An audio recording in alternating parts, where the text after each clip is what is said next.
Hari ini saya akan bagikan bagian yang ketiga dari seri khotbah bulan ini, yaitu yang dikatakan akan terlaksana.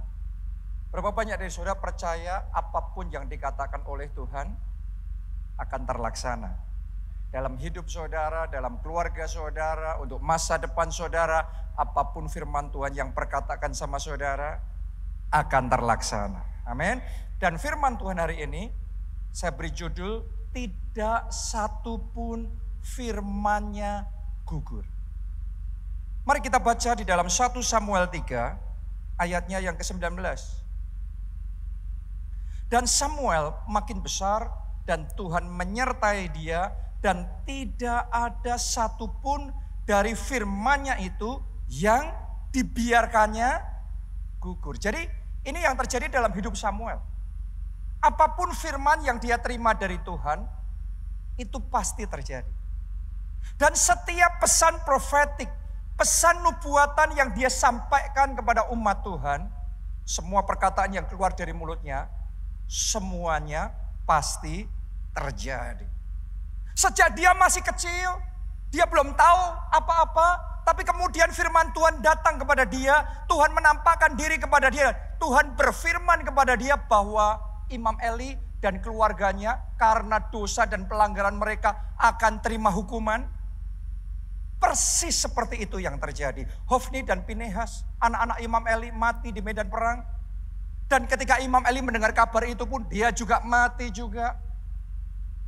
Semua yang didengarkan oleh Samuel, semuanya terjadi. Semua perkataan yang disampaikan Samuel tidak ada yang gugur. Semuanya berhasil. Ketika dia dengar pesan Tuhan bahwa akan ada satu anak muda dari suku Benjamin yang akan dilantik jadi raja pertama untuk seluruh bangsa Israel. Waktu itu belum ada orang yang tahu siapa Saul. Tapi dari yang tidak dikenal sama sekali, anak muda ini jadi raja pertama atas seluruh bangsa Israel. Tepat seperti yang disampaikan oleh Samuel. Setelah sekian waktu, Nabi Samuel menyampaikan perkataan lagi gara-gara Saul berbuat salah dan tidak berkenan di hadapan Tuhan. Tuhan ngomong melalui Nabi Samuel, mulai sekarang tahta ini aku alihkan sama orang lain. Aku sudah memilih orang yang lebih baik daripada kamu. Dan tepat seperti yang diucapkan oleh Samuel, itu pun terjadi. Dari Saul, tahtanya dialihkan kepada Daud, a man after God's own heart. Orang yang hatinya berkenan di hadapan Tuhan. Jadi apapun itu perkataan yang didengar oleh Samuel dan perkataan yang dia sampaikan, semua firman yang disampaikannya tidak ada yang gugur.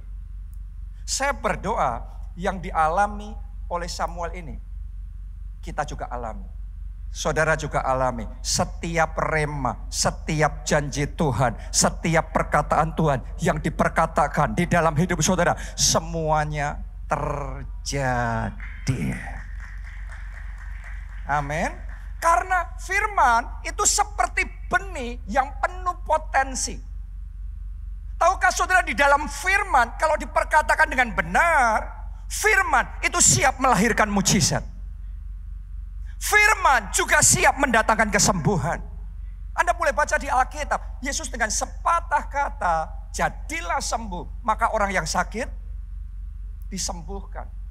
Jadi firman itu penuh dengan kuasa. Melalui firman, kalau Anda terima firman, firman itu mengandung terobosan, mengandung kemenangan, mengandung jawaban-jawaban doa di dalam kehidupan saudara. Tapi jangan biarkan firman itu gugur. Gugur itu ibarat kayak buah sudah jatuh sebelum dia masak. Jadi gugur, jadi gagal.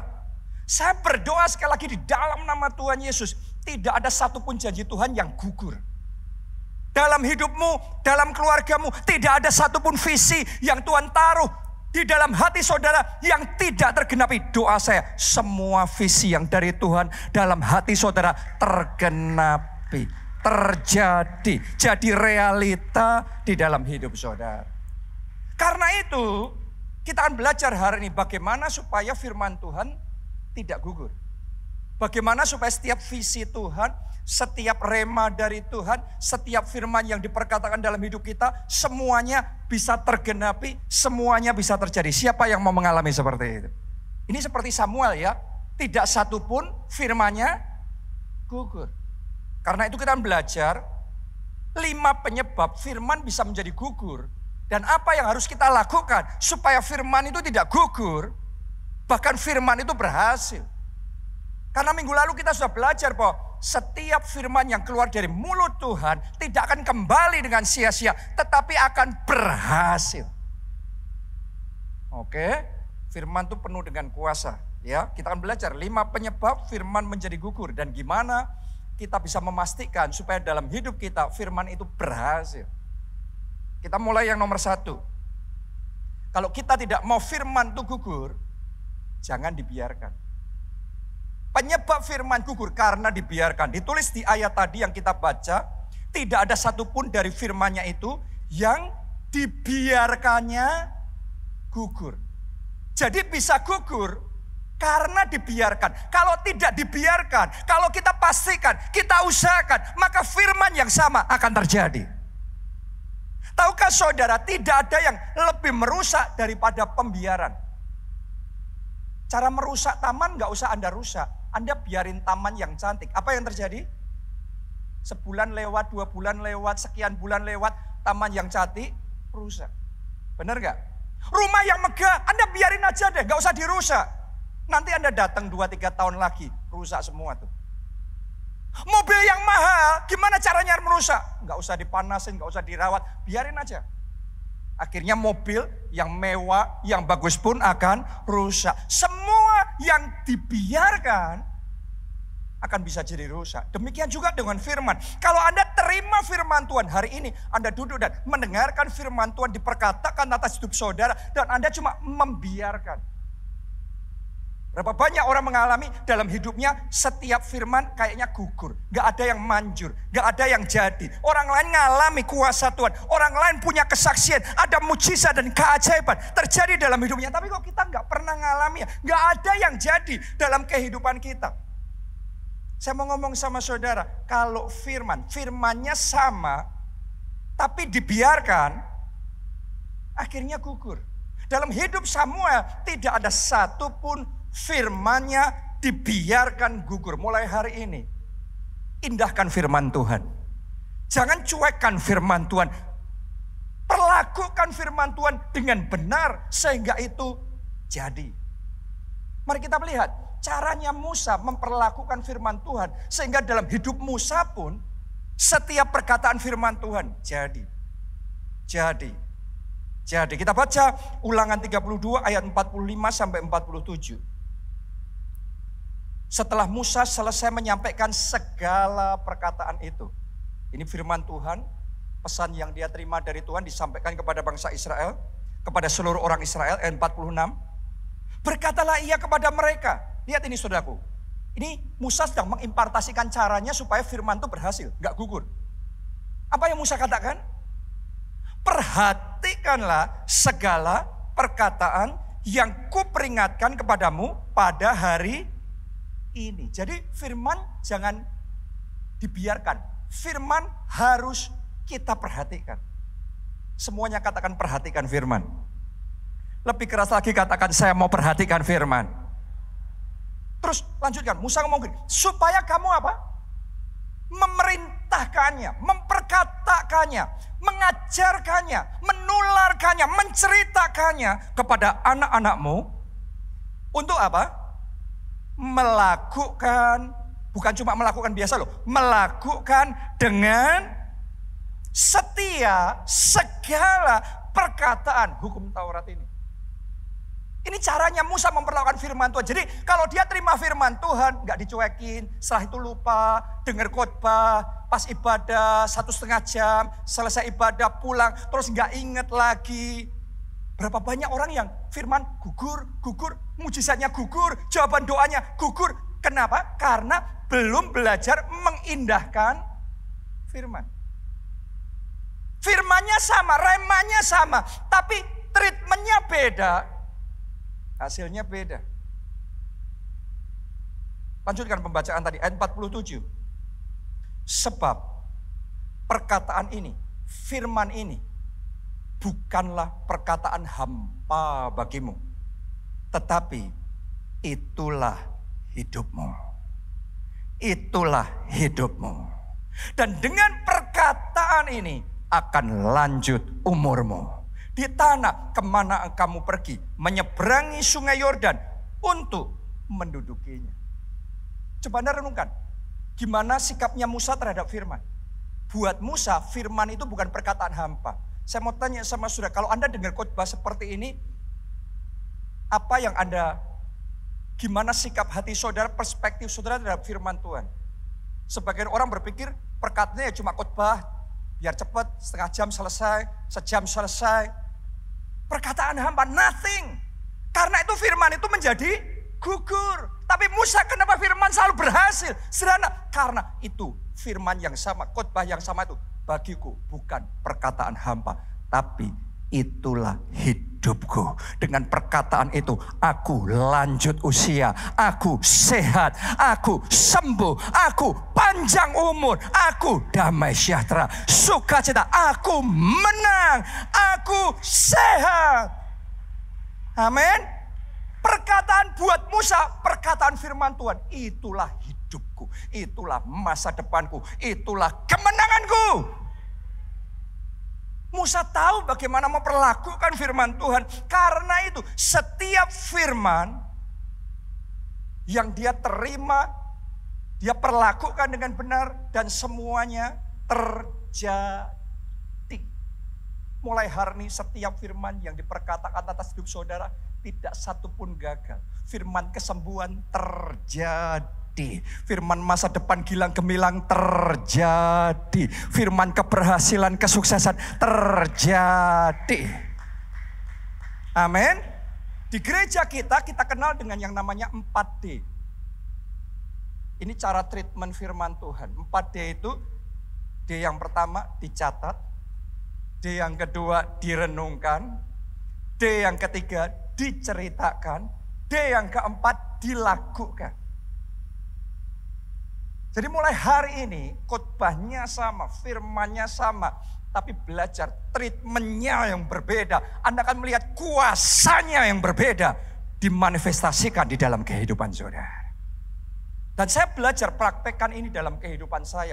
Di area-area yang saya paling lemah, yang saya paling bergumul, saya paling struggle dalam hidup saya. Di situ saya membenamkan diri di dalam firman Allah. Sampai di satu titik, firman itu mengubahkan kehidupan saya. Ada satu masa dalam hidup saya mengalami banyak sekali struggle secara keuangan, secara finansial. Zaman itu ketika saya perintisan gereja di Jogja, sampai dalam titik yang saya nggak punya uang untuk makan. Saya buka dompet saya cuma tersisa 2.000 rupiah. Saya nggak ngerti waktu itu gimana.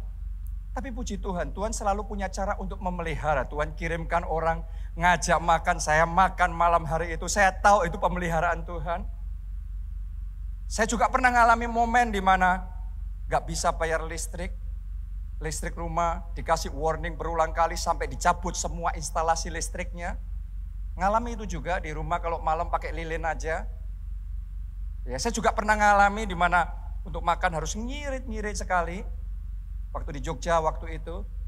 Dan kalau pulang ke Solo, kayaknya tambah gizi. Kalau makan sama keluarga di Solo, tambah gizi. Wah, makanya yang banyak, makanya yang nikmat. Ada momen-momen saya mengalami itu. Tapi itu justru momen-momen di mana saya mengambil keputusan mencari wajah Tuhan dan menggali, mempelajari firman Tuhan, membenamkan diri di dalam firman Tuhan. Khususnya bagaimana hidup yang diberkati oleh Tuhan. Karena itu area yang saya paling struggle, paling bergumul pada waktu itu. Saya membenamkan, saya belajar firman Tuhan tentang bagaimana hidup yang diberkati oleh Tuhan. Sampai saya menulis satu buku waktu itu. Judul bukunya benar-benar kebalikan dengan situasi saya awalnya pada waktu itu. Saya tulis buku yang judulnya Anda Tidak Bisa Miskin Lagi. Padahal saya punya banyak pergumulan dalam hidup saya.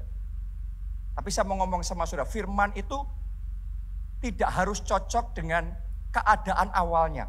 Karena minggu lalu kita sudah belajar saat bumi masih gelap, gak berbentuk, semuanya kosong. Tapi Roh Allah berfirman, terang. Jadi artinya situasi awalnya gelap. Tapi Tuhan memperkatakan firman-Nya. Enggak, loh kok gelap? No. Tuhan ngomong, terang. Jadi. Dan terang itu jadi. Gelap dirubah menjadi terang. Hari ini saya berdoa, bukan hidup saudara ngikuti situasi dunia, tetapi firman Allah mengubah hidup saudara. Firman Allah mengubah keadaan saudara. Firman Allah mengubah hopeless menjadi hopeful di dalam Tuhan. Dan persis seperti itu yang saya alami sampai di satu titik. Tuhan bekerja, open heaven, tingkap langit terbuka, dan berkat diperintahkan sampai berkelimpahan. Jadi tidak dari awal saya ngalami kelimpahan. Semuanya diawali gelap. Terus gelap jadi terang. Diawali dari kekurangan, diawali dari pergumulan. Tapi ketika Tuhan bekerja, situasi bisa berubah. Firman itu tidak gugur, firman itu berhasil. Mulai hari firman kelimpahan atas hidupmu berhasil. Open heaven, tingkap langit akan dibukakan dan berkat dicurahkan sampai berkelimpah. Amin. Tidak satupun firman-Nya gugur. Mulai hari ini saya berdoa firman kemerdekaan dan kemenangan atas dosa dalam hidup saudara berhasil. Anda yang bergumul melawan dosa, bergumul melawan addiction, melawan kecanduan, mungkin bisa jadi kecanduan narkoba atau kecanduan pornografi atau apapun itu. Tapi hari ini saya perkatakan firman kemenangan, firman kemerdekaan, Roh Allah ada atas saudara. Urapan Tuhan mematahkan kutuk dan kemenangan terjadi. Amin. Firman itu harus berhasil. Kalau Anda terima rema firman Tuhan, aku dan seisi keluargaku, kami diselamatkan. Saya berdoa bukan hanya Anda yang diselamatkan, orang tuamu juga diselamatkan, saudara-saudaramu diselamatkan, anak-anakmu, keponakanmu, keluarga besarmu, semuanya terima anugerah keselamatan dari Tuhan. Amin. Karena itu belajar menghargai firman. Buat Musa, firman itu bukan cuma pidato kosong, bukan hanya perkataan hampa, tapi firman itu hidupku. Oh, seandainya Anda tahu mendengarkan firman Tuhan seperti sebagai hidup saudara, sebagai pesan Tuhan yang menentukan hidup saudara. Anda menerima, mempercayai dengan sungguh-sungguh. Anda memperlakukan dengan benar.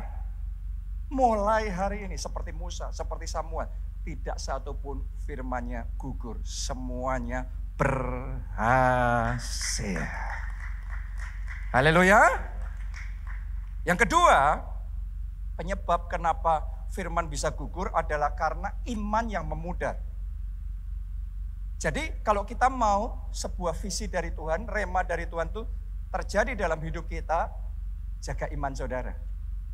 Kenapa itu penting? Karena di dalam perjalanan menuju penggenapan firman itu terjadi, selalu ada yang namanya tantangan. Dan ketika tantangan itu datang, godaannya iman kita memudar. Anda harus mengerti satu prinsip supaya firman itu tidak gugur dan firman itu berhasil. Saat tantangan itu datang, hendaklah imanmu tidak menjadi lemah. Tapi justru sebaliknya, iman saudara harus semakin kuat. Tantangannya semakin besar, imannya semakin kuat. Kalau Anda ngalami itu, kalau Anda ambil keputusan melakukan itu, maka gak ada janji Tuhan yang akan gugur. Semua firman Tuhan atas hidup saudara akan berhasil. Kita lihat ya, gimana Abraham bisa mengalami penggenapan janji Tuhan, walaupun dia sudah lanjut usia, tapi dia bisa melahirkan keturunan dan mempunyai anak perjanjian itu. Roma 4 ayat 18 sampai 22.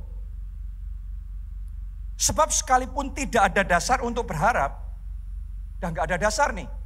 Ada gak di tempat nih yang merasa kayak sudah gak ada harapan untuk sembuh? Karena sakit penyakit itu kategorinya tidak mungkin lagi secara medis. Ada nggak di tempat nih yang pernikahannya nggak ada harapan bisa dipulihkan? Ada nggak di antara saudara yang keuangannya nggak ada harapan hutang itu bisa terbayar? Atau Anda dalam satu kasus di pengadilannya nggak ada harapan secara manusia untuk bisa menang? Semua pintu ketutup. Abraham mengalami itu.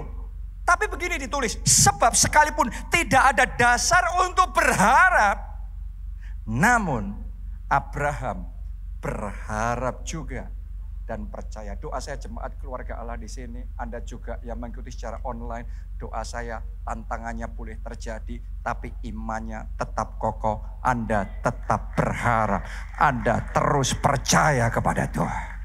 Amin. Walaupun tidak ada harapan, namun berharap, namun percaya. Katakan amin, saudara. Katakan namun berharap. Lebih keras katakan namun percaya. Walaupun nggak ada dasar berharap, itu yang dilakukan Bapak orang percaya Abraham. Lanjutkan. Bahwa ia akan menjadi bapak banyak bangsa. Menurut yang telah difirmankan. Jadi firman Tuhan itu nggak cocok sama situasi Abraham. Punya anak satu aja nggak bisa. Tapi firmannya kamu jadi bapak banyak bangsa. Kalau Anda ketemu sama PhD, orang-orang pintar yang hanya ngerti secara logika, ini firman tuh nggak masuk akal nih, nggak masuk akal nih. Ini Abraham sudah tua nih, kok dijanjiin jadi bapak banyak bangsa? Ya ikut Tuhan, ya ikut Tuhan. Tapi yang agak masuk akal sedikit. Saya mau ngomong sama saudara, Tuhan tuh melebihi semua akal-akal kita. Akal PhD, akal master, akal apapun. Tuhan melampaui semuanya. Oke, Tuhan itu bisa mengoverride semua keadaan, semua ketidakmungkinan loh. Dia yang sanggup membuat yang tidak ada menjadi ada, yang tidak mungkin menjadi mungkin. Ini yang dialami Abraham. Dan Tuhan memfirmankan kepada Abraham, demikianlah banyaknya nanti keturunanmu. Nah, ayat 19 ini kuncinya, tolong Anda perhatikan. Gimana supaya firman Tuhan itu benar-benar berhasil, gak gagal. Ayat 19, imannya tidak menjadi lemah. Walaupun ia mengetahui bahwa tubuhnya sudah sangat lemah. Ibarat Anda berdoa dan beriman, aku sembuh oleh bilur-bilur Kristus, sakit penyakitku disembuhkan. Tapi bukannya Anda sembuh, tubuhmu semakin lemah, penyakit itu semakin merajalela. Tapi herannya di dalam kondisi seperti itu, Abraham imannya tidak menjadi lemah. Lanjutkan. Karena usianya telah kira-kira 100 tahun. Dan bahwa rahim Sarah telah tertutup. Sekarang bukan hanya Abraham sudah lanjut usia 100 tahun.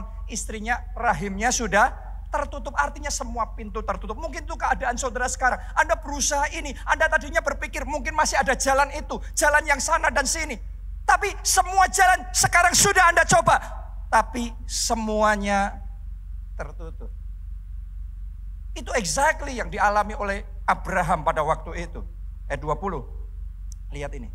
Tetapi terhadap janji Allah. Oh, saya berdoa saudara punya sikap hati yang sama. Terhadap janji Allah. Terhadap visi yang dari Allah. Terhadap firman Allah. Ia tidak bimbang karena ketidakpercayaan. Malah, lihat nih saudaraku, malah itu berarti sebaliknya. Benar apa tidak? Harusnya bimbang, harusnya loyo, harusnya lemah hatinya, putus asa. Tapi ditulis begini, malah ia diperkuat dalam imannya dan ia memuliakan Allah dengan penuh keyakinan bahwa Allah berkuasa untuk melaksanakan apa yang telah ia janjikan. Karena itu hal ini diperhitungkan kepadanya sebagai kebenaran. Oh, dan itu sungguh-sungguh terjadi. Abraham di usia yang lanjut, di saat semuanya sudah tidak mungkin. Justru di momen itu, dia punya anak. Dia terima janji itu. Firman Tuhan tergenapi. Ishak anak perjanjian itu dikaruniakan kepadanya. Dan melalui keturunan ilahi inilah Abraham jadi bapa banyak bangsa. Saya berdoa akan terjadi juga di titik paling gelap dalam hidup saudara. Di keadaan yang sudah orang ngomong paling gak mungkin, paling mustahil. Tapi di momen itu kemuliaan Allah dinyatakan dalam hidup saudara. Di momen itu Allah turut campur. Allah membuka pintu-pintu yang tertutup. Allah mengerjakan mujizatnya. Dan yang mustahil menjadi tidak mustahil di dalam kehidupan saudara. Amin. Katakan amin 3 kali. Amin. Katakan amin. Amin. Dan tepuk tangannya pula yang paling meriah buat Tuhan kita. Kadang-kadang ada mujizat tertentu, kuasa Tuhan itu kita bisa alami instantly. Sekejap. Hari ini Yesus ngomong sembuh, saat itu juga orang yang sakit sembuh. Tapi ada momen perkataan Yesus kayaknya nothing. Yesus ngomong pohon ara itu kering, tapi tetap seger. Anda masih ingat gak pada waktu itu Yesus ngomong seperti itu? Tetapi Yesus ketika ngelihat perkataannya kayak no effect. Kayak gak ada efeknya sama sekali. Imannya tidak menjadi lemah. Malah ia semakin diperkuat di dalam imannya. Dan benar sekian waktu, esok harinya mereka kembali ke situ. Dan kering tepat terjadi. Persis seperti yang Yesus katakan. Hari ini mungkin engkau percaya firman Tuhan kesembuhan. Tapi keadaannya kesakitan. Tapi doa saya saat itu terjadi. Imanmu tidak menjadi lemah oleh ketidakpercayaan. Malah roh saudara semakin berkobar-kobar. Doa saudara semakin semangat. Pengharapan saudara semakin menyala. Dan Anda semakin gigih untuk percaya memegang firman Tuhan. Dan itu akan terjadi. Tidak ada satupun firman dalam hidupmu gugur. Mulai hari ini satu demi satu jadi. Kesembuhan jadi. Pemulihan keluarga jadi. Karakter ilahi Kristus jadi. Kemenangan atas dosa jadi. Masa depan gilang gemilang jadi. Atas kehidupan saudara. Amin. Sekarang yang ketiga. Kenapa firman Tuhan bisa gugur? Yang ketiga karena tidak ada keintiman dengan Tuhan. Mari saya jelaskan. Kita baca di Kisah Para Rasul 19 ayat 13 sampai 16. Juga beberapa tukang jampi Yahudi yang berjalan keliling di negeri itu mencoba menyebut nama Tuhan Yesus atas mereka yang kerasukan roh jahat dengan berseru katanya, aku menyumpahi kamu demi nama Yesus yang diberitakan oleh Paulus. Coba Anda renungkan. Berarti anak-anak Skewa ini 7 anak Skewa, dia melihat gak yang dilakukan oleh Rasul Paulus? Mereka ngerti loh, ada demonstrasi kuasa Tuhan, ada kuasa di dalam firman Tuhan. Dan karena itu mereka nengking roh jahat demi nama Yesus. Jadi ngomongnya sama, jurusnya sama, firmannya sama, ayatnya sama, semuanya sama. Tapi mari kita lihat hasilnya. Mereka yang melakukan hal itu ialah 7 orang anak dari seorang imam kepala Yahudi yang bernama Skewa. Ayat 15. Tetapi roh jahat itu menjawab, Yesus aku kenal. Dan Paulus aku ketahui. Tetapi kamu, siapakah kamu? Dan orang-orang yang dirasuk roh jahat itu menerpa mereka dan menggagahi mereka semua dan mengalahkannya sehingga mereka lari dari rumah orang itu dengan telanjang dan luka-luka. Coba renungkan, berarti firmannya sama tetapi hasilnya berbeda. Ketika Paulus berkata demi nama Yesus, roh jahat pergi. Roh jahat itu pergi. Perkataan yang sama diucapkan 7 anak Skewa. Demi nama Yesus, roh jahat pergi. Roh jahat malah menghancurkan hidup mereka. Bedanya di mana? Sederhana. Yang satu nyebut nama Yesus karena dia kenal secara pribadi siapa Yesus yang namanya dia sebut. Sedangkan yang lainnya cuma gak kenal sama Yesus, cuma ikut-ikutan. Gak punya power, cuma ikut-ikutan. Yang satu utusan resmi dari presiden yang punya kedekatan dan diberikan otoritas. dan kemudian memberikan perintah, maka ada power yang membackup, ada otoritas yang menyertai sehingga perkataannya jadi. Perkataan yang bersama orang lain tangkap dan orang lain suruh ini, suruh itu tanpa kedekatan, tanpa otoritas diberikan, maka perkataan itu nothing. Alkitabnya boleh sama, kalimatnya boleh sama, gayanya, intonasinya boleh sama. Tapi tahukah saudara, kedekatan, keintiman pribadi kita sama Yesus itu menentukan apakah firman Tuhan yang kita perkatakan itu punya kuasa yang menyertai atau kosong. Mulai hari ini saya ajak saudara semua, ayo bangun kedekatan dengan Yesus. Ayo lebih dalam dan lebih dekat lagi. Karena ada kedekatan tertentu, bisa melakukan hal tertentu. Tapi Anda naik level di dalam kedekatan saudara, Anda akan diberi akses ke yang orang lain tidak bisa masuk. Kalau Anda datang ke rumah pembesar, mungkin Anda diterima, mungkin Anda tidak. Kalau nggak kenal, pintu akan tertutup buat saudara. Betul apa tidak? Tapi ada kenalan tertentu diterima di depan. Ada kenalan tertentu bisa diterima sampai di ruang makan. Ada kenalan lebih dalam lagi. Beda aksesnya. Beda. Dan ingat baik-baik. Yesus yang Anda sebut namanya. Dia Raja. Di atas segala Raja. Dia Tuhan di atas segala Tuhan. Namanya tuh powerful. Tapi kalau cuma orang ikut-ikutan seperti 7 anak sekewa. Nothing. Nothingnya bukan karena nama Yesus nggak berkuasa. Nothingnya karena no relationship. No intimacy. Jadi mulai hari ini saya ajak saudara bangun kedekatan dengan Yesus. Anda bangun kehidupan doa saudara. Tiap hari Anda bangun dan kemudian Anda utamakan Yesus nomor 1. Anda duduk diam di bawah kaki Tuhan terlebih dahulu. Anda senangkan hatinya dengan pujian, dengan penyembahan, dengan ucapan syukur. Sementara your relationship, hubungan saudara dengan Yesus lebih dalam dan semakin dalam. Bersamaan dengan kedalaman hubungan itu, mengalir otoritasnya, mengalir kuasanya, mengalir urapannya. Sehingga doamu yang sama perkataannya, tetapi powernya, kuasanya itu yang berbeda.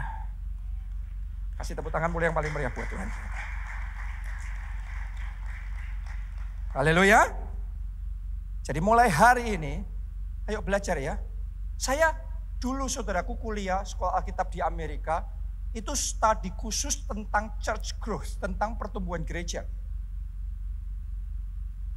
Saya tahu banyak teori tentang pertumbuhan gereja, saya punya gelar khusus tentang pertumbuhan gereja. Tapi ketika saya kembali ke Indonesia, saya praktekkan semua teori-teori itu.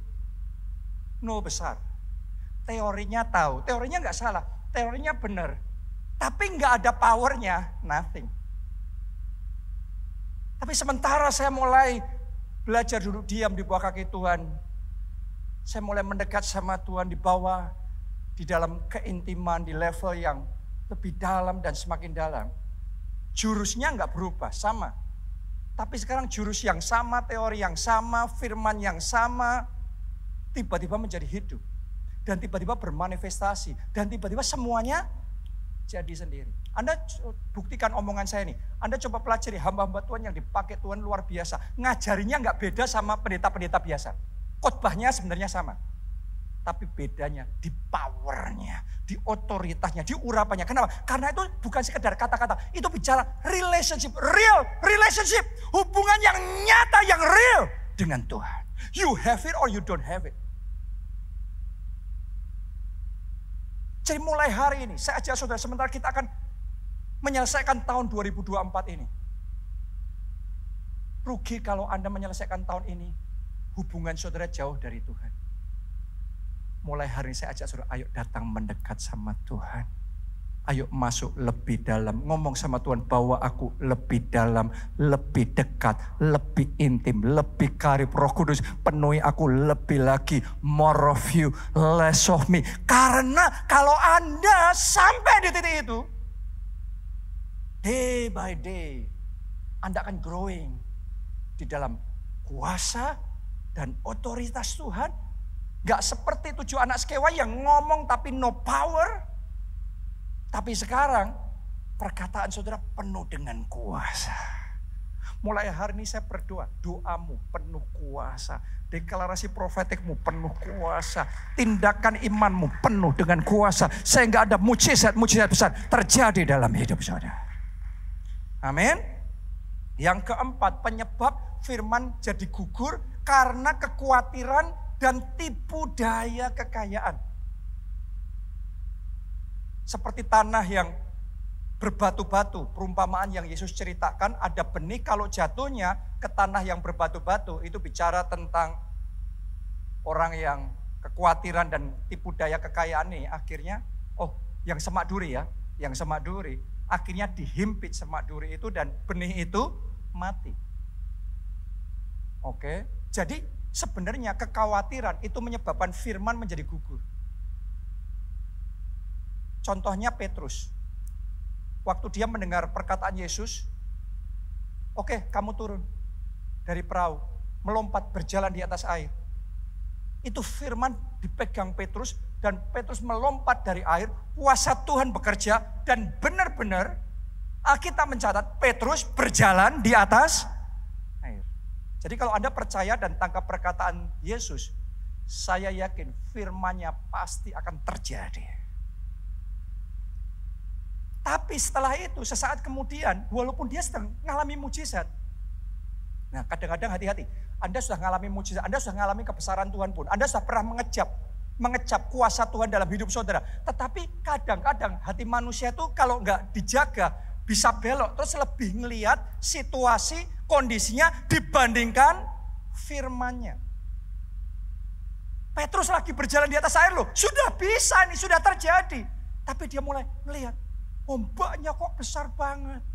Anginnya kok kencang banget. Dia mulai mikir, kayaknya nggak masuk akal manusia berjalan di atas air. Ini hukum gravitasi. Kalau kayak gini pasti tenggelam. Tanpa terasa kekhawatiran merayap dan merasuki hatinya, menguasai hatinya. Dan Anda baca nggak dalam Alkitab, apa yang terjadi kemudian? Petrus tenggelam. Bagaimana mungkin Yesusnya masih sama, kuasanya masih membackup. Tapi tiba-tiba ibaratnya kayak lampu gitu, tiba-tiba mati semuanya. Kok bisa? Kecuali Yesus ninggalin dia. Yesus nggak ninggalin dia. Yesus bersama dengan dia. Tapi gimana dia tenggelam? Kekhawatiran yang membuat dia tenggelam. Jangan izinkan kekhawatiran akan hari esok menenggelamkan mujizat saudara. Jangan izinkan kekhawatiran akan apa yang terjadi dalam keluarga saudara, dalam pernikahan saudara. Membuat imanmu jadi karam. Jangan izinkan kekhawatiran menguasai hati saudara. Karena itu akan menggugurkan firman Tuhan.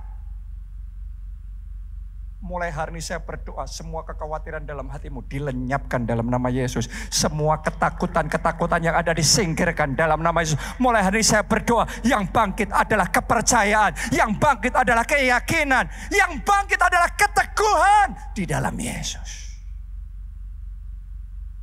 Haleluya.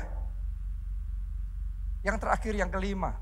Penyebab iman bisa gugur adalah karena tidak selektif dengan pergaulan. Saudaraku, pergaulan itu seperti tanah tempat kita berdiri. Kalau tanahnya baik, kita akan bertumbuh subur. Kalau tanahnya beracun, maka benih yang baik pun susah tumbuh. Bukan karena benihnya jelek. Kadang-kadang ada orang yang baik, potensinya baik dan luar biasa. Tapi sayangnya environment-nya toksik. Beracun, pergaulannya beracun. Akhirnya benih yang baik ini menjadi sia-sia. Akhirnya rencana Tuhan yang baik dalam hidupnya, akhirnya gugur firman itu. Karena pergaulan yang salah. Jadi pergaulan itu sangat menentukan hidup kita. Coba Anda tentukan. Anda perhatikan pemain olahraga yang sama, pemain badminton yang sama. Kalau dia terus mainnya sama orang-orang yang baru belajar, ya bisa sih dia maju, tapi akan lambat sekali mungkin. Tapi begitu dia pindah environment-nya main di pelatnas, di tempatnya sang juara, para juara ada, dia mainnya sama para juara, Bakatnya sama loh orang ini, tapi kemajuannya pasti berbeda. Artinya kita ini ikut dipengaruhi dengan lingkungan kita, pergaulan kita. Kalau saudara mau firman Tuhan, visi Tuhan yang besar itu terjadi dalam hidup saudara, pastikan pergaulan saudara benar. Karena pergaulan yang salah akan menggugurkan, menggagalkan rema dari Tuhan. Lukas 1 ayat 24 sampai 25. Ini ayat terakhir ya, pemain musik boleh maju ke depan. Beberapa lama kemudian Elisabeth istrinya mengandung dan selama 5 bulan ia tidak menampakkan diri. Katanya, inilah suatu perbuatan Tuhan bagiku dan sekarang ia berkenan menghapuskan aibku di depan orang. Saudaraku, Elisabeth baru saja dapat firman Tuhan bahwa di masa tuanya, di saat dia sudah lanjut usia, dia bakal mengandung dan punya anak. Tapi herannya setelah dapat firman, ditulis tadi selama 5 bulan, ia tidak menampakkan diri. Saudara tahu nggak kenapa? Karena Elisabeth saat tahu bahwa tidak semua orang di sekelilingnya bisa nangkep rema itu.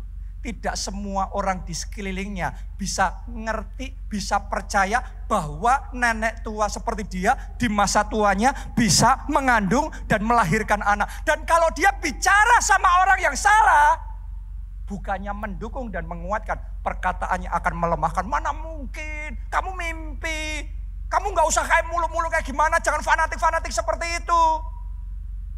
Kalau Anda bergaul sama orang yang salah, bukannya imanmu dikuatkan, tapi imanmu dihempaskan. Karena itu, untuk sesaat Elisabeth milih diam. Gak cerita dulu sama orang lain. Dia memilih menarik dirinya selama 5 bulan. Tidak menampakkan diri sama siapa-siapa. Dia jaga itu. Firman yang dia dapat, visi yang dia dapat, dia jaga itu. Saya belajar dalam hidup saya, ada visi tertentu kalau saya terlalu cepat menceritakannya sama orang, malah akhirnya bisa berantakan. Jadi ada momen itu harus dijaga beneran, dipastikan beneran. Sampai pada waktu Elisabeth mulai jelas kelihatan. Dia hamil besar, baru dia menampakkan diri dan orang percaya. Saya mau ngomong begini sama saudara. Evaluasi pergaulan saudara. Apakah pergaulan saudara membuat Anda tambah dekat sama Tuhan, tambah percaya sama rema dari Tuhan, tambah yakin sama firman Tuhan bahwa bagi Tuhan tidak ada yang mustahil, atau malah sebaliknya pergaulan kita melemahkan kita. Ngapain kamu percaya mujizat-mujizat? Itu cuma zaman Yesus, itu zaman Alkitab aja. Sekarang sudah nggak ada lagi itu mujizat-mujizat. Itu cuma untuk golongannya karismatik itu loh. Saya berdoa pergaulan saudara, pergaulan orang yang percaya, pergaulan orang yang yakin Tuhan yang Anda sembah, Tuhan yang tidak berubah dulu, sekarang sampai selama-lamanya. Kalau 2000 tahun yang lalu dia sanggup menyembuhkan sakit penyakit, hari ini oleh bilur-bilurnya masih berkuasa. Sakit penyakit kita juga akan disembuhkan. Katakan amin, amin. Tepuk tangannya pula yang paling meriah buat Tuhan kita. Anda percaya? Dan kalau saudara percaya, tidak satupun firman-Nya gugur. Semuanya berhasil. Tepuk tangannya yang meriah buat Tuhan. Aku punya Tuhan yang besar. Mari kita bangkit berdiri semuanya. Yang telah berjanji dan sanggup menggenapi imanku.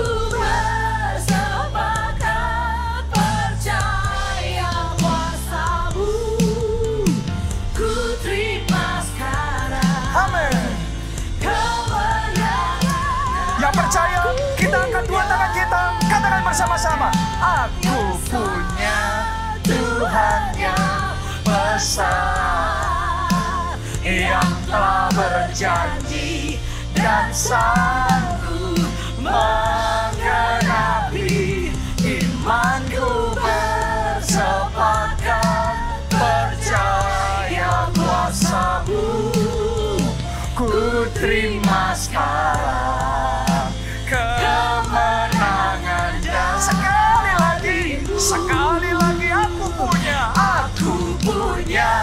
Tuhan yang besar, yang telah berjanji dan sanggup menggenapi. Imanku bersepakat, percaya kuasa-Mu, ku terima sekarang kemenangan dari-Mu. Saya berdoa kita semua mengalami khotbah hari ini seperti Samuel, tidak satupun firman-Nya gugur. Semua firman-Nya berhasil terjadi dan digenapi dalam kehidupan kita. Tapi tahukah saudara, firman yang pertama yang harus kita terima, yang paling penting adalah firman keselamatan. Ketika kita percaya bahwa Yesus adalah Tuhan dan Juru Selamat, kita buka hati, kita terima Dia dalam hidup kita jadi Tuhan dan Juru Selamat kita secara pribadi, maka dosa-dosa kita diampuni. Dan kita diberikan jaminan keselamatan untuk bisa masuk di dalam kerajaan surga. Dan karena itulah kita akan diselamatkan. Saya berdoa tidak satupun yang binasa, tidak satupun yang gagal masuk surga. Semuanya suatu hari nanti kita akan ketemu di dalam surga yang mulia itu. Karena itu siapa di tempatnya yang mau buka hati, yang mau terpercaya, terima Yesus sebagai Tuhan dan Juru Selamat. Kita angkat dua tangan kita, ikuti doa ini. Katakan, Tuhan Yesus, masuklah dalam hatiku. Masuklah dalam hati. Jadilah Tuhan dan Juru Selamat. Jadilah Tuhan dan Juru Selamat. Ampuni dosa-dosa. Ampuni dosa-dosa. Selamatkan aku ya Tuhan. Selamatkan aku ya Tuhan. Mulai sekarang. Mulai sekarang. Hidupku milik Tuhan Yesus. Hidupku milik Tuhan. Aku mau ikut Yesus. Aku mau ikut Yesus. Melayani Yesus. Melayani Dan Yesus. aku percaya. Dan Aku sudah diselamatkan. Aku sudah. Pakai aku ya Tuhan. Pakai aku ya Untuk Tuhan. menyelamatkan keluargaku. Untuk menyelamatkan keluargaku. Teman-temanku. Teman-temanku. Bahkan sebanyak mungkin orang. Bahkan sebanyak Terima mungkin kasih orang. Tuhan Terima Yesus. kasih Tuhan. Amin. Yang berikutnya, ini caranya Musa. Bagaimana firman Tuhan dalam hidupnya enggak gugur, tapi berhasil. Dia berkata, perkataan firman Tuhan itu bukan perkataan yang hampa, tapi itu hidupku. Melalui firman aku lanjut usia. Tadi dia ngomong seperti itu. Melalui iman, melalui firman, sakit penyakit kita disembuhkan oleh bilur-bilurnya, kita disehatkan, kita disegarkan, pernikahan kita dipulihkan, keluarga kita dipulihkan, kita menang atas dosa, kita mengalahkan semua kecanduan-kecanduan oleh kuasa firman Tuhan. Karakter ilahi Kristus terpancar dalam hidup kita, buah-buah pertobatan, buah-buah roh dihasilkan dalam hidup kita oleh kuasa firman Tuhan. Kegagalan dirubah menjadi keberhasilan, Amin. kekalahan dirubah menjadi kemenangan. Amin. Kesialan. Saya tiba-tiba merasakan dalam hati saya di tempat ini ada orang yang ngerasa dalam hidupnya selalu sial terus. Salah terus. Tapi hari ini saya mau perkatakan firman atas hidup saudara. Mulai detik ini di dalam nama Tuhan Yesus Kristus, semua kesialanmu tamat. Mulai hari ini babak yang baru adalah perjalananmu akan berhasil. Amin. Dan engkau akan beruntung. Amin. Kemanapun engkau pergi, engkau akan disertai oleh Tuhan. Yes, dalam nama Yesus. Angkat dua tangan saudara, katakan aku percaya, Aku Tuhan. percaya, Tuhan. Aku percaya pada firman-Mu, pada janji-Mu aku percaya, pada firman-Mu aku beriman, aku percaya. Aku percaya. Mari semuanya doa. Ora takapasyara takapasya, ora takapasyara rabalapasyara takalapasya. Setiap firman-Mu ya Tuhan, setiap visi yang Kau berikan, walaupun keadaannya sebaliknya, tetapi kami tidak menjadi lemah karena ketidakpercayaan. Malah sebaliknya, hati kami semakin diperkuat, iman kami semakin diperkuat. Kami percaya karena kami punya Tuhan yang besar. Haleluya, haleluya. Aku punya Tuhan yang besar. besar yang telah berjanji dan sanggup menggenapi. Imanku bersepakat percaya kuasa-Mu, ku terima sekarang kemenangan dari-Mu. Ya mari yang terakhir, yang terbaik, bersama-sama kita katakan, aku punya Tuhan yang besar, yang telah berjanji dan sanggup menggenapi. Imanku bersepakat percaya kuasa-Mu, ku terima sekarang kemenangan dari-Mu. Imanku bersepakat percaya kuasa-Mu, ku terima sekarang kemenangan dari-Mu. Haleluya. Terima kasih Tuhan.